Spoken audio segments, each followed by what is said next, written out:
mode.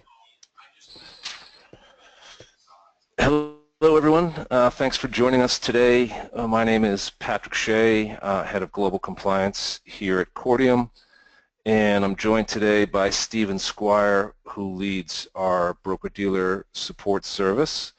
And I think the topic for today, which is broker-dealer registration and the Capital Acquisition Broker, or CAB, rule set, is one that is both timely and we think pretty interesting in the way that it's developing. Stephen's going to start by reviewing the SEC's focus on unregistered broker-dealer activity, including some specifics around private fund advisors and some of the implications for some of the activities that private fund advisors get involved with, both on the marketing as well as the deal side in the private equity world. He'll then review the CAB rule set and explain where that fits within the overall broker-dealer registration and registration landscape. And then finally, he'll review the specifics around actual broker-dealer registration, both the process as well as implications for firms that elect to become registered as broker-dealers, or in some cases may already be registered as BDs and want to understand some of the compliance requirements. So before I turn it over to Stephen, I will just mention that there is, and I think if you just go to the slide, you can see here a way for you to submit questions. If you have some questions along the way, feel free to enter them. You are in listen-only mode, so we won't hear you if you speak, but if you type them in there, we'll see them and hopefully get a chance to look at those and respond to some of those near the end. So with that, I will turn it over to Stephen Squire. Thank you, Pat. I appreciate it. This is Stephen Squire. Again, as Pat mentioned, I'm the head of broker-dealer consulting for Cordium. And one of the things that we at Cordium have run up against recently is a number of our clients looking at broker-dealer registration. And our clients traditionally have been in the private equity and private fund space. And there have been some recent pronouncements within the last couple of years from the SEC that have piqued the interest of our clients, and we thought it would be appropriate to explore that information a little bit in more detail, as well as looking at the registration of a broker-dealer as a whole, and again with FINRA and their new CAB rule set, addressing that as well as we've received a number of questions, is this right for us? And while each entity is going to be different as to, what works for them, what we definitely want to do is point out some of the pluses and definitely some of the minuses so that you can at least take a high-level look at that. And obviously any questions that pop up, as Pat mentioned, you can submit the questions either through this webinar or, definitely if it's more specific to a particular entity, we'd be happy to discuss that as well. So with that, what I think might be appropriate is to kind of take a step back and let's just take a look at broker-dealer registration. Realistically, brokers and dealers are subject to regulation by the SEC, FINRA, and other SROs, such as stock exchanges, of which they're members, as well as the states in which they do business. The Securities Exchange Act of 1934 requires the registration of any broker or dealer affecting securities transactions by means of interstate commerce. What that means is persons or entities that regularly participate in the solicitation, negotiation, or execution of securities transactions, receive transaction-based compensation, or handle investor funds and securities may be required to register as brokers. As well, persons and entities that hold themselves out as being willing to buy and sell securities on a continuous basis, or originating securities that they buy and sell may be required to register as dealers. Now, again, there are always exemptions to almost every rule, but in a greater sense, this is what you're looking at, where there is either securities created or there is a flow of securities buying and selling on behalf of others, or sometimes on a proprietary basis. What we're looking at right now is an environment where the SEC apparently is taking a much closer look at that.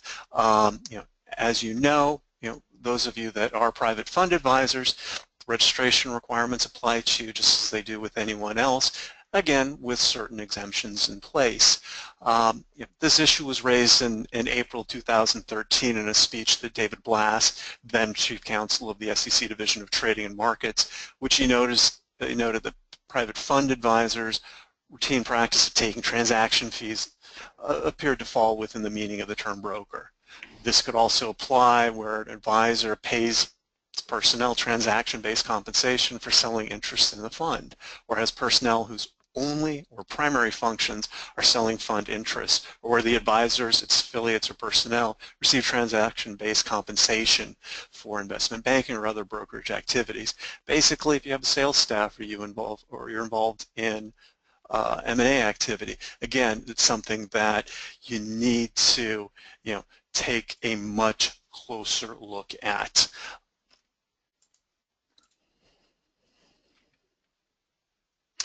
Now, talked about Mr. Blass. What we're also looking at is a situation where many of you are probably aware with the Blackstreet enforcement action that occurred earlier this year. And in that case, Andrew Chersney, director of the SEC Enforcement Division, stated the rules are clear. Before a firm provides brokerage services, receives compensation in return, it must be properly registered within the regulatory framework that protects investors and informs our markets. Now again, we've had many questions as to how this affects especially private equity firms, and the answer is it's difficult to say. I mean, we're looking at one particular enforcement action. It was settled, and as such, there is no fact pattern that can necessarily be taken from this.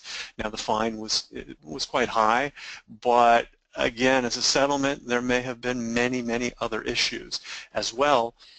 The entity Blackstreet itself could have been very brazen and could have basically had documents that said, we're getting a commission on behalf of this transaction, which we've outlined. Again, not something that we know. So again, is the SEC taking a look at things like this? They are. Does it necessarily affect every private fund entity out there? I think it's worth taking a listen to, understanding, maybe talking with your counsel, but it doesn't appear to be the panacea of new regulation, because there is no new regulation. Basically, we're talking about rules that were promulgated back in the 30s that are just being pulled out as they may apply to certain private funds.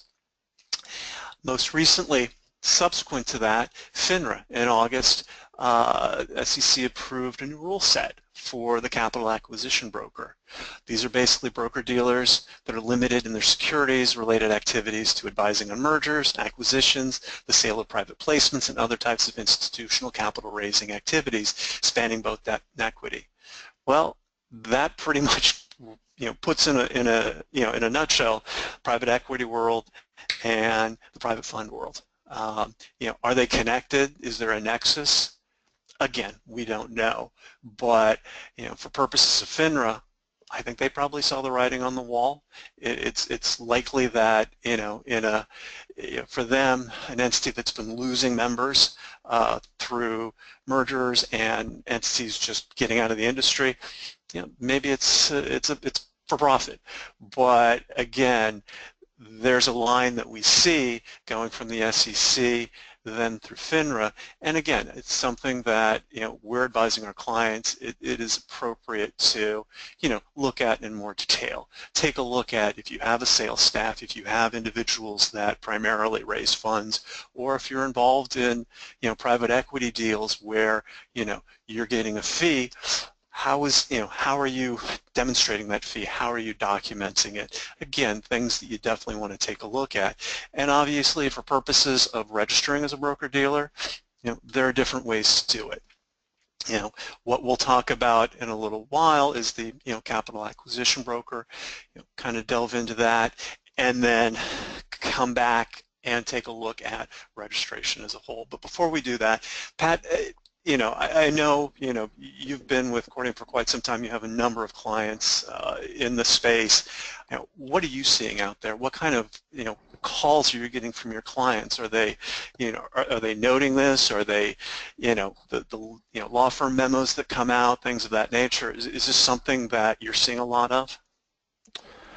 Yeah, I mean, I think you hit on it in when you talk about the compensation related to transactions, and I think the client base looks at it really from a couple different angles. Some of them have noticed, if you take it back to 2013 when the blast speech, I think there was a flurry of activity and people were interested to see whether the issuer exemption, the inside the issuer exemption was going to go away, and so that has been now on the back burner because that was so long ago. But at the time, people were, taking a look at their sales staff, if they have a dedicated sales staff, how are they compensated, what other responsibilities do they have within the organization, and just making sure that they were on, I guess with the industry in terms of the ways that they were approaching the sales of their own private fund interests. So that's the one angle, which is, making sure, frankly, that you're, staying within best practice or accepted norms on that approach to selling private fund interests. The other is that some firms are interested in actually paying sales team members commissions, and so there are those that have looked at it from that angle, which is aligning themselves with a broker-dealer that might be within their larger affiliated organizations, or getting themselves, setting up their own broker-dealer. So there have been others that looked at it from that perspective. And then, I think certainly the announcement of the CAB rule set brought this back into everyone's attention, and the Blackstreet enforcement action for those that are involved in private equity had people, again, just looking at their transactions. What sort of involvement do they have with their portfolio companies? What services are they, quote unquote, providing to those portfolio companies and arguably receiving compensation or fees for? So that, I think really as the regulatory or the conversation gets initiated by the regulators, that tends to have ripples through the client base and through the industry. And so I think people, again, as I said, this is an interesting topic. I think it's timely, and I think those on the line are curious just to see what is the CAB rule set all about, what could it mean, how does it apply, and then beyond that, just where do we stand in terms of the registration and the exemption landscape. Okay. No, thank you, Pat. I appreciate it. No, I mean, I've had a number of calls as well, and people just testing the waters. There's no no new pronouncement that you have to, that you're doing something wrong, but I think people just see the change in the winds and are taking a look at this, and obviously from a political sense, who knows where we're going to end up in come next year, but for the for the purpose of what's out there, I think we're still talking about a rule set or rules that are many decades old, that their application, you just need to be careful as to whether they apply to you or not. And talking about rule sets, why don't we move on to the capital acquisition broker rule set proposal. Basically, the capital acquisition broker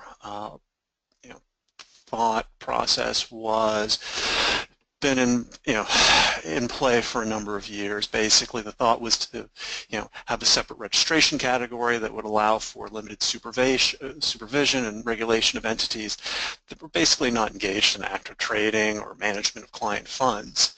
That was kind of the motivation behind the rule set. Basically, the intent was to help a limited purpose broker-dealer streamline their workflow, such as registered investment advisors with internal sales staff.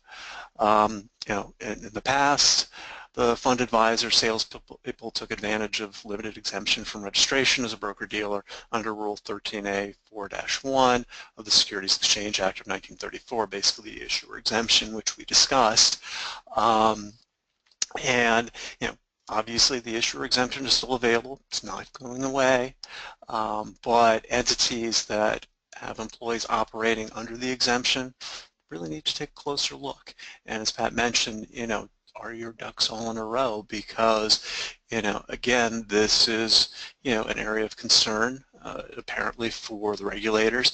And so what we want to make sure is that, just saying I'm an issuer and I am raising funds isn't necessarily going to do it. And so obviously, bolstering your compliance manual and your policies and procedures, that's going to be part of it, making sure that what you're doing is truly compliant, or looking at alternatives. Now basically the CAB rule set in reality, the rule set itself is scheduled to take effect April 14th of next year, although FINRA will start accepting applications as soon as January 3rd.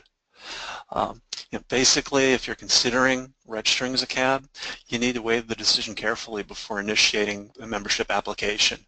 Basically, the cost of registering may not be worth the time and expenditure, or in the alternative, if you're going to spend the money and you're going to go through registration, are you necessarily going to have benefits that outweigh registering as another type of limited broker-dealer that doesn't have the type of limitations that are applied to as a CAB? Even though CABs get a small reduction in supervision requirements, there are basically major restrictions in the type of activities in which they can engage. And obviously this poses issues down the line for firms that want to expand their business, product lines, and services. What's more, costs such as registration fees, annual audits, SIPC fees, you name it, still remain in place for CABs just as they do for traditional brokers. Basically, from a cost perspective, it's not a lot of savings there. So again, considering your options is very important, especially when you're dealing with a process that's going to take up to 6+ months to go through registration. And do you know where your company is going to be in 6 months, and is the CAB really going to be right for you? So basically you need to take a look at it, because realistically the time and cost savings are minimal at best. And obviously you need to think through that. So again, that's in a nutshell, what the thought process was in coming up with it. Stephen, do you think did that, was that a curveball to some extent? I guess just to try to put it in perspective. Well, I think some people were maybe anticipating more of the BD Light scenario, but did it come as a surprise to you, or was it consistent with what you had seen through the proposals? It's consistent with the proposals, because although there were a number of comments by membership and others to try to take care of some of those concerns, I won't say they were ignored, but FINRA did not feel that it was worthwhile to remove some of the additional costs. You're talking about net capital of $5,000. I mean, in today's terms, it's not that much. But now you have to pay SIPC even though you don't have physical certificates. You've got to pay for an annual audit even though, frankly, you're not taking possession of client funds, things of that nature. So, I think there were a number of comments to the rule proposal that were very well thought out. Unfortunately, they just didn't become part of the rule set that was finally approved. And so it's not a curveball. I think people saw it coming, and I think that's why a lot of people, you see some law firm memos that come out and in a joking way, the cab, should you take it or catch it, or, I mean, people are, almost making fun of it to the extent that, is it really the panacea? It's not the panacea, we know that. Does it work for some entities? I think it does. But again, you've just got to weigh the costs and the time and see if it really makes sense in what you want to do. Gotcha. Okay. So let's go and take a look at the definition of a capital acquisition broker. Basically, it applies to a broker-dealer that meet the definition of a CAB that are allowed to involve themselves in the following activities. Basically, advising an issuer, including a private fund, concerning its securities offerings or other capital raising activities, advising a company regarding its purchase or sale of a business or assets, or regarding its corporate restructuring, including going private transaction, divestiture, or merger, advising a company regarding its selection of an investment banker, assisting in the preparation of offering materials on behalf of an issuer, providing fairness opinions, valuation services, expert testimony, litigation support, negotiation and structured activities, qualifying, identifying, soliciting, or acting as a placement agent or finder on behalf of an issuer in connection with the sale of newly issued unregistered securities to institutional investors. Again, activities that many private funds, many private equity firms undertake. So again, it seems to fit within the constraints of, what those types of entities would find appealing. As well, affecting securities transactions solely in the connection of transfer of ownership and control of a privately held company through the through the purchase, sale, exchange, issuance, repurchase, or redemption, and securities assets of a company. Again, we're taking a look at traditional M&A activity. Now, remember, the SEC came out with an interpretation or no action letter a few years ago that permits a person to engage in such activities without having to register as a broker-dealer. So again, another consideration to take is for a private equity firm, taking a look at that letter. I know a couple of the attorneys that were part of the letter, of the letter that was published and accepted by the SEC. That's something that's definitely worthwhile taking a look at for those in the private equity space to make sure that at least give you a clue what the SEC is looking for when it comes to that. Now let's take a look at the definition of a CAB, what it doesn't include. Basically, you can't act as an introducing broker, respect the customer accounts. Basically, private equity world, private funds, not a problem, but if you want to be, if you want to have other types of activities, more traditional broker-dealer, obviously that's not something you can do as a CAB. You can't handle customer funds or securities, so basically everything has to go directly from the customer to the general partner, the fund, whatever it may be. You're not going to accept any specific orders from customers for purchase or sale of securities. You can't have investment discretion. Obviously, no proprietary trading. You can't participate in the regulation crowdfunding or Regulation A under the Securities Act of 1933. So for those that are looking to become a broker-dealer as well as use the crowdfunding process, again, CAB is not going to support you there. And basically, any securities transactions that trigger certain reporting requirements under the FINRA rulebook. And as we go through time, FINRA finds more and more things that need to be reported, and as such, again, it's probably not that applicable to people in the private fund space, but again, it's a consideration to make when you are looking at a CAB versus a traditional broker registration.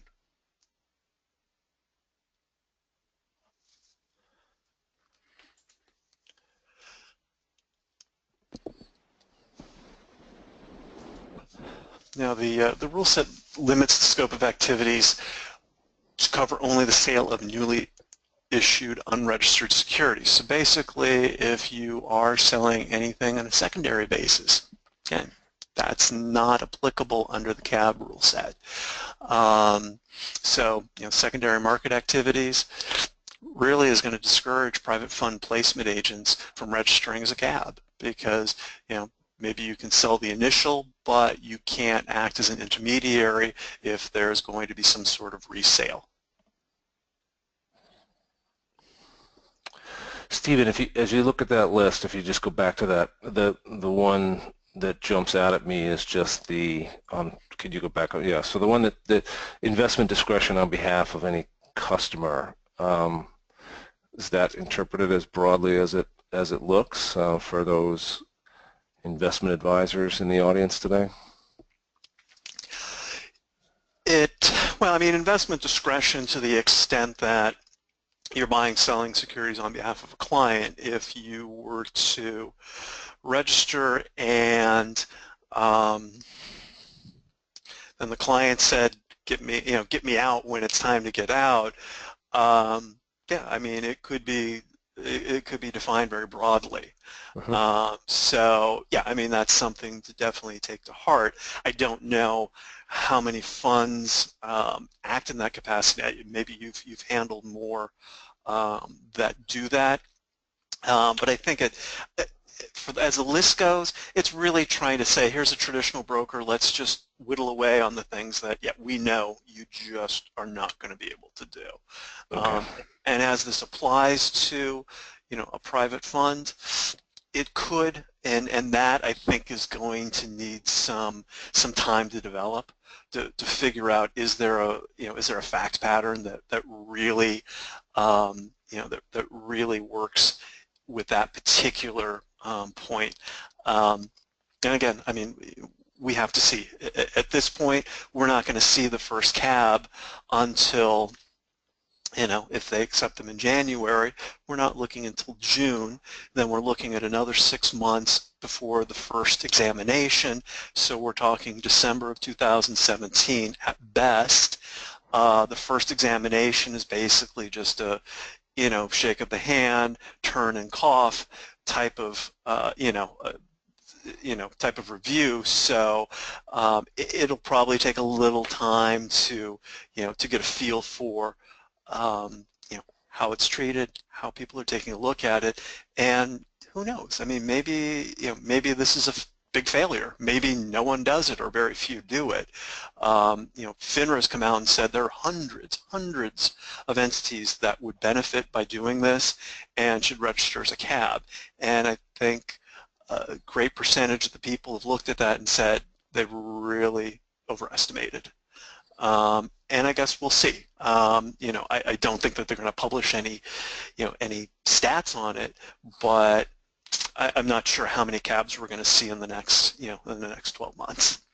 Gotcha. Okay. So let's take a look at the CAB clients.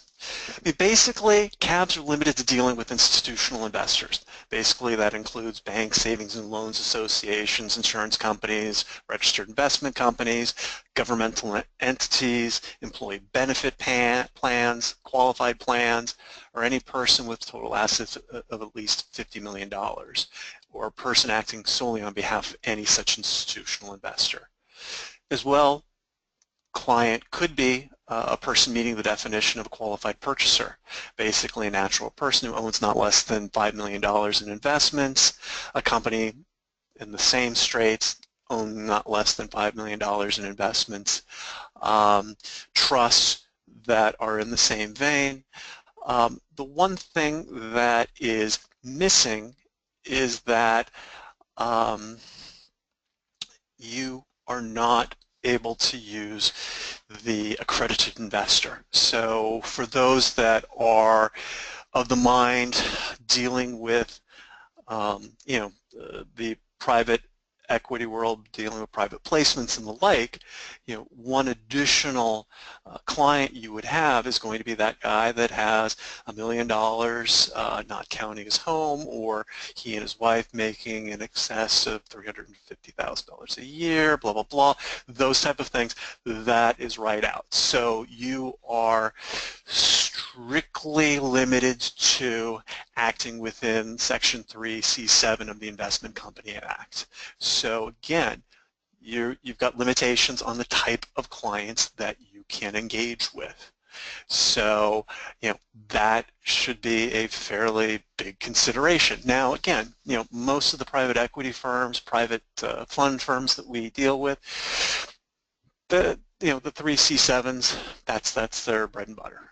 They usually do institutional, but there are some that are smaller that, maybe looking at, say, mom and pops, but, some lesser status type individuals to invest, and basically as a cab, that's not an option.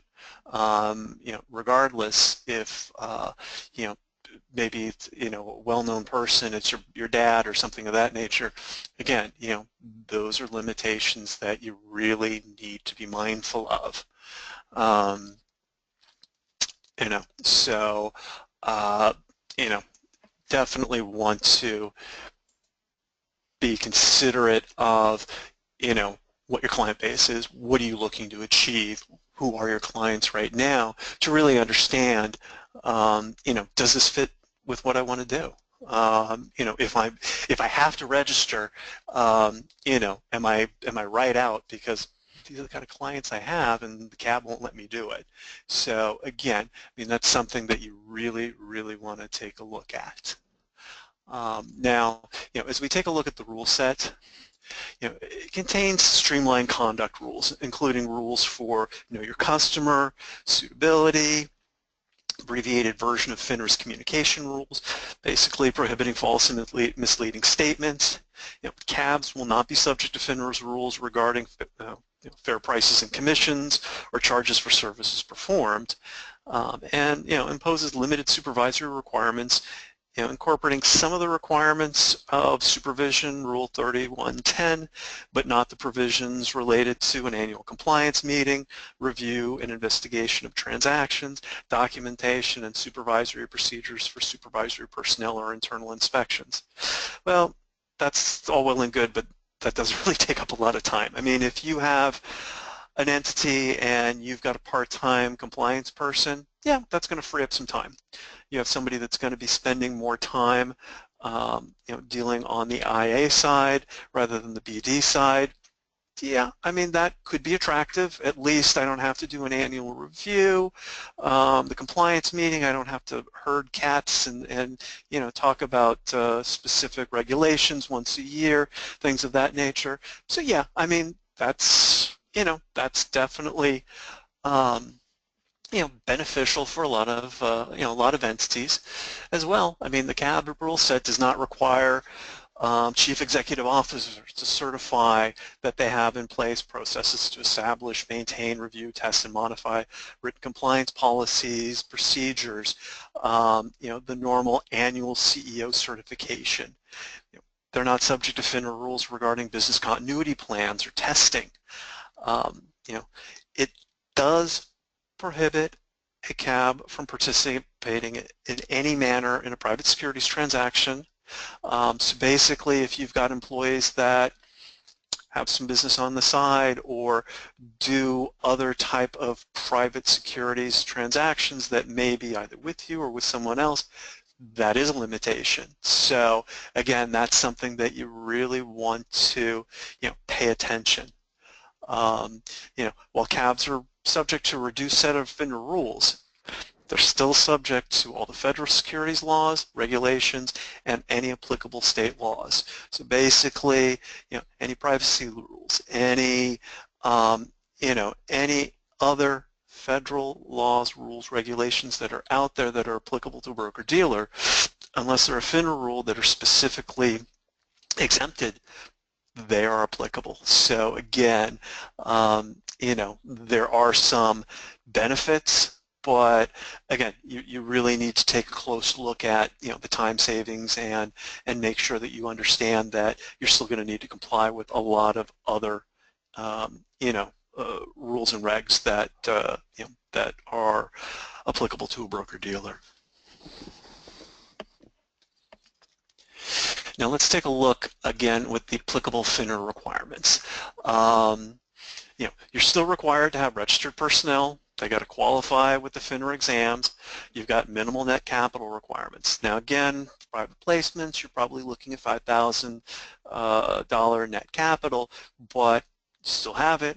You still have to do the computations. You still have to do the filing of the quarterly focus reports and other related financial reports. You have to have an annual audit, which, as we all know now, that it's must be with a PCAOB registered entity, very pricey. You maintain civic membership even though you don't have securities, you don't touch securities.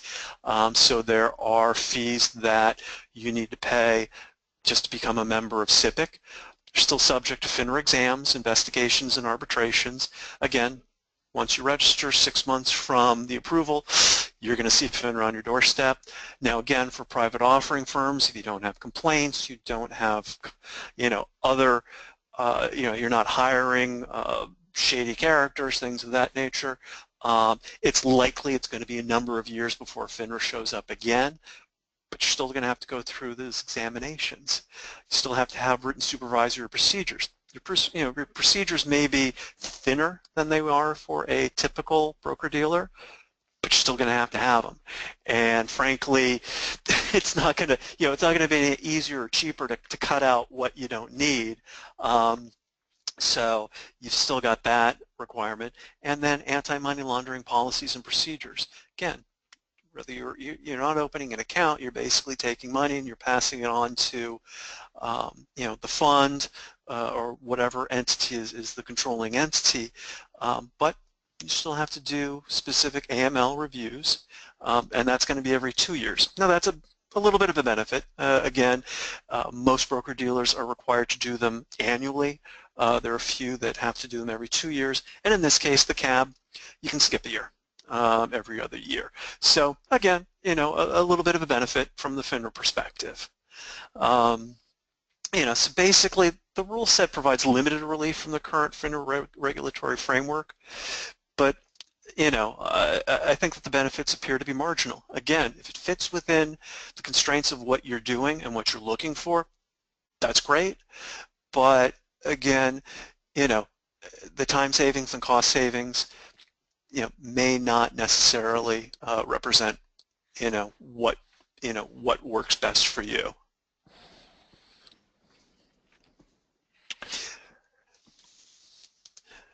Now, what the compliance program for a CAB, and Pat, I mean, you've worked with investment advisors, and I won't say one size fits all. I mean, obviously, you do certain things, you do funds, you maybe have separately managed accounts, but I think probably maybe a closer parallel would be the exempt reporting advisor, where you've got X number of SEC rules that you have to have in your policies and procedures, your best practices, but it's not going to be as dramatic as a regular registered investment advisor, things of that nature.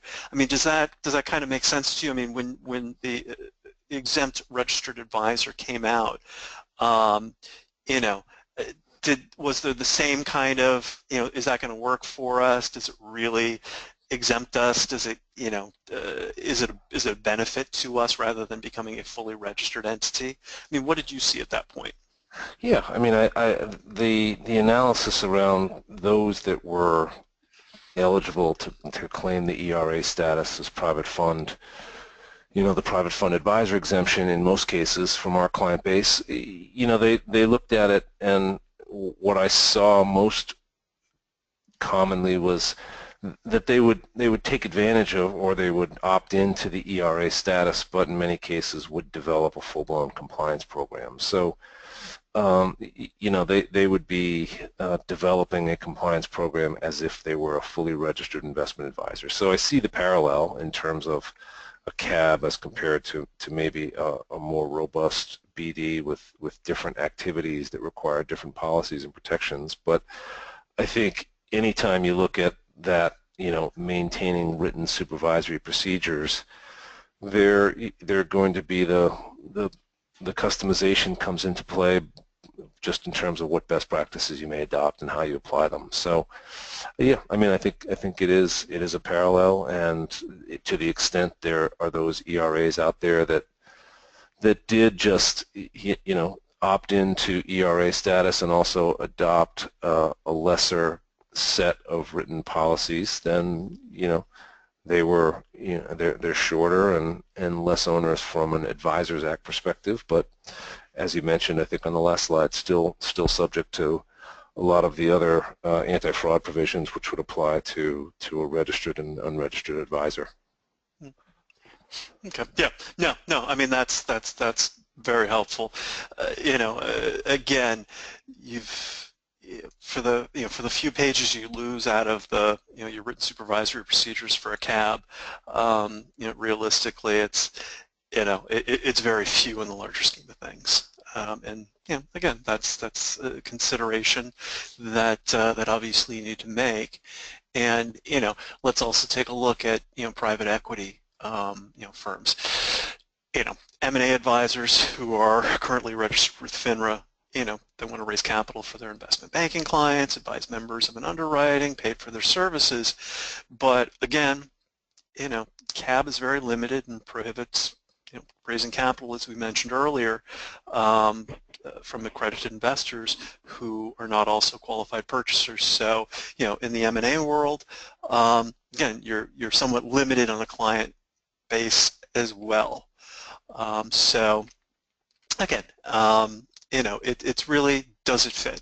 And that's that's really what I think is the most important aspect of this whole process. Well, now that we've looked at the CAB and unfortunately, I guess, probably been a little dour on the whole issue, why don't we take a closer look at private equity advisors and the applicable Exchange Act registrations, and then we'll talk about what it takes to register a broker-dealer, just a typical run-of-the-mill broker-dealer. So, when it comes to exemptions from a broker-dealer, we can take a look at issuers that sell their own securities through affiliates, employees, the issuer exemption. Finders who act as intermediaries, bringing together two parties to a transaction, may be exempt from registration under certain limited circumstances. Again, something that is not, cannot happen all the time, happens very limited under certain prescribed situations. And I think, and Stephen, just to cut you off, I think in both cases there, that maybe not so much the first bullet point on the issue exemption, but the limited circumstances, very much comes into play with the finder's exclusion, right? I mean, that is something that is very, very narrowly interpreted. If you've got someone who merely makes introductions of investors and doesn't have any other involvement in the transaction, so to speak, right? Yeah, no, definitely. And again, I mean, you've got that, and even if we go back to the issuer exemption, I think that if we go back to the Lapse speech, back from 2013, what you're looking at is a situation of, all right, we've given you an exemption. We've also told you what the specifics are, and if okay, they can't be primarily involved in sales. They can't have a salary that is also includes a bonus that is tied directly to production, or can't have commissions, things of that nature.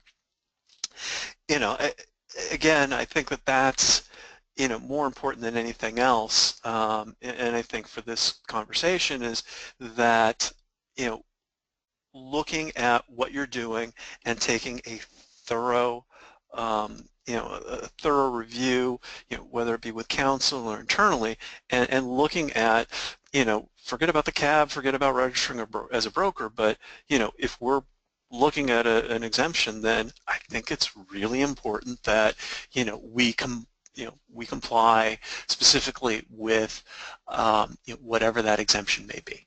and be very comfortable in that, because I think that that's something that is easy enough for the SEC to come in during a review, or some sort of letter that goes out to a number of advisors, tell us about your staff, who raises capital. I mean, that's an easy letter to send out, and obviously having your compliance manual that specifically states how that happens, having policies and procedures, and being able to demonstrate that, I think, is extremely, extremely important.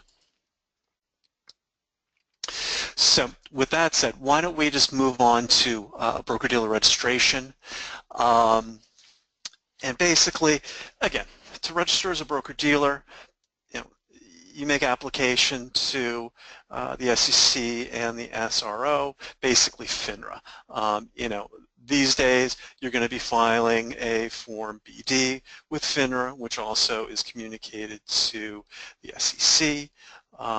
You are going to be reporting in the Form BD information such as chain of ownership, affiliations, list of officers, directors, the type of business to be conducted, and then disciplinary history of the individuals as well as the entity itself. So again, a lot of information that goes on to the Form BD, and that's basically just the first step. Again, once you do that, then what is going to happen is, you're going to submit to FINRA a request to reserve your name. So, in the world of broker-dealers, you can't have a name that is substantially similar to an existing broker-dealer. So you can't have Chuck Schwab, things of that nature. So basically, you need to reserve the name. You need to file the Form BD, you need to get access to the CRD system, which is the registration system, and then file fingerprints with the individuals that will be part of the broker-dealer, and then CRD is basically going to take a look at that information, and then they will give you access to the FINRA gateway. The FINRA gateway allows you to then start the entire new member application process. Basically, everything is filed electronically. It can happen in the push of a button.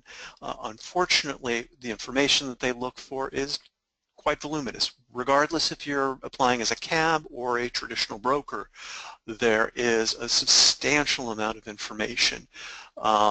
Detailed financial information, a list of all the associated persons, your business activities, information about your facilities, what type of securities you're going to offer, description of how you intend to develop a customer base, your leases, so many different things that go into this application. I mean, it's very extensive, to the extent that while the initial filing from pushing the button through the FINRA gateway to the official registration by rule should take no more than 60 days or 6 months. The gathering of information and documenting it can be very substantial and very time consuming. Basically, all of this information is communicated to FINRA. They will then take 30 days to determine whether or not the information is materially complete. Now what that means is they're asking for 12 separate sections worth of data, and if there are any sections that do not provide the specific information that they're looking for, sometimes they're helpful. They'll give you a call and say, hey, can you send this to us? But within the first 30 days they need to make a determination whether it's substantially complete, or and which will then go on through the process of approval, or they will reject it and you forego $500 for the initial review. So basically, and again, I won't go through each and every one of these pieces of information. You'll have a copy of the presentation to take a look at it, but again, you'll see just all of the information, trial balance, balance sheet for each month, banking information, description of financial controls, all of these things. So again, you're going through a fair amount of documentation and the like that you know proves that you're serious about it. And once that happens, you submit the button, submit the application, you push that button, it then goes to FINRA, they look at it, if they say that it is materially complete, then the fund starts. And that's that's the process of the back and forth of, can you send us more information, things of that nature. And that's when the rubber hits the road, so to speak. I mean, I've filed numerous applications, whether they be new member applications or continuing member applications, and realistically, you know, you have to think like a regulator. You have to anticipate what they're going to ask for, and you surprise yourself because there's some oddball thing they'll ask for, but realistically, what helps the most in going through the filing process is just thinking about each application, being obviously as honest as possible, but here's my lease, and my lease expires in the next 6 months. Okay, well, I'm going to have to then write a letter as to what, how I'm going to address that and where I'm going to move in the next 6 months, because obviously that affects my application and where I'm going to be once I'm approved as a broker-dealer. So again, these are all things that are very important to do through the application process. And it's very labor intensive, and doing it right the first time, i.e. when you make the initial submission, makes life so much easier when you go through it. So what you're saying, there are no shortcuts or ways to really anticipate how it could go, I guess. Is that safe to say? No, there isn't. I mean, it's, I won't say that they are, they're not horrible people. They don't, it's not a game, but, they will look at things, and, it's not necessarily, there's no rule that says, do this, do that. It's anticipation. And I think one of the things that helps, I was a regulator for a number of years, and that mindset is something that really helps through the process, is being, I won't say being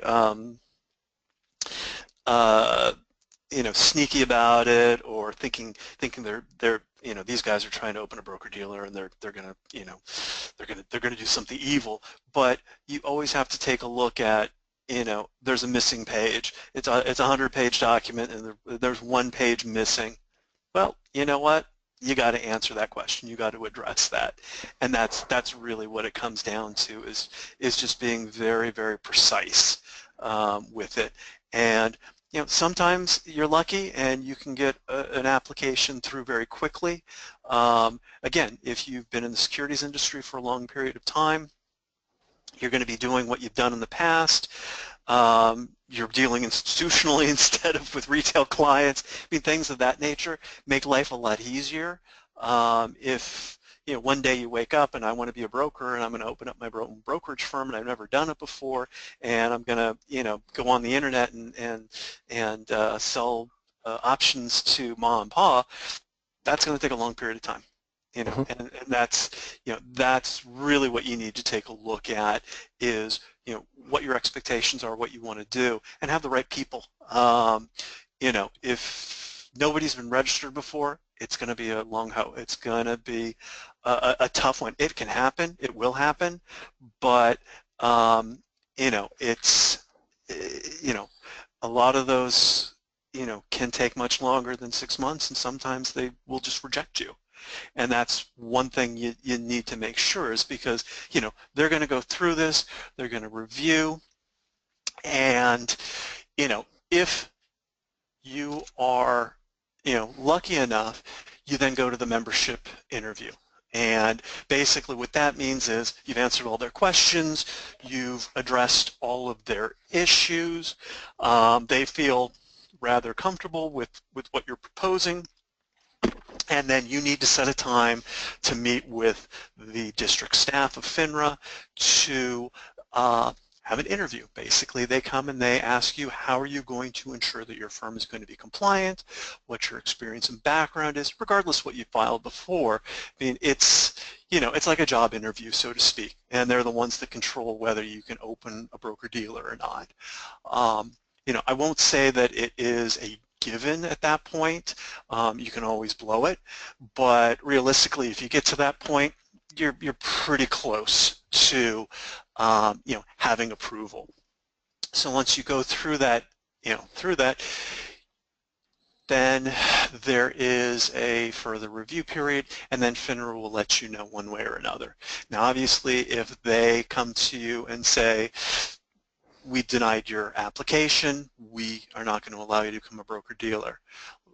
We won't get into the whatever kind of constitutional discussion. I mean, basically it's a membership, and so they can have you as a member. They don't have to have you as a member. That's another, that's another issue. But you do have the, ability to appeal, and there have been firms that have gone through that appeal process, and usually what happens is, going through that process, they realize, oh, I've got to address this, I've got to address that, and basically it's, without having to make a new application, basically you've satisfied with what FINRA wanted anyway.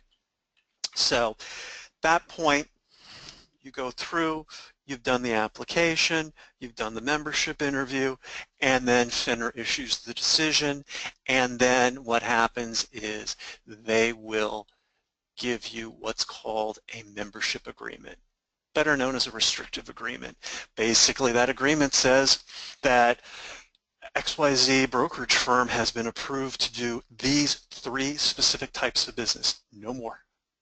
They may only hire these many registered persons. They may only open these many branch offices. And if they lose a CEO, CFO, CCO, they must notify us immediately.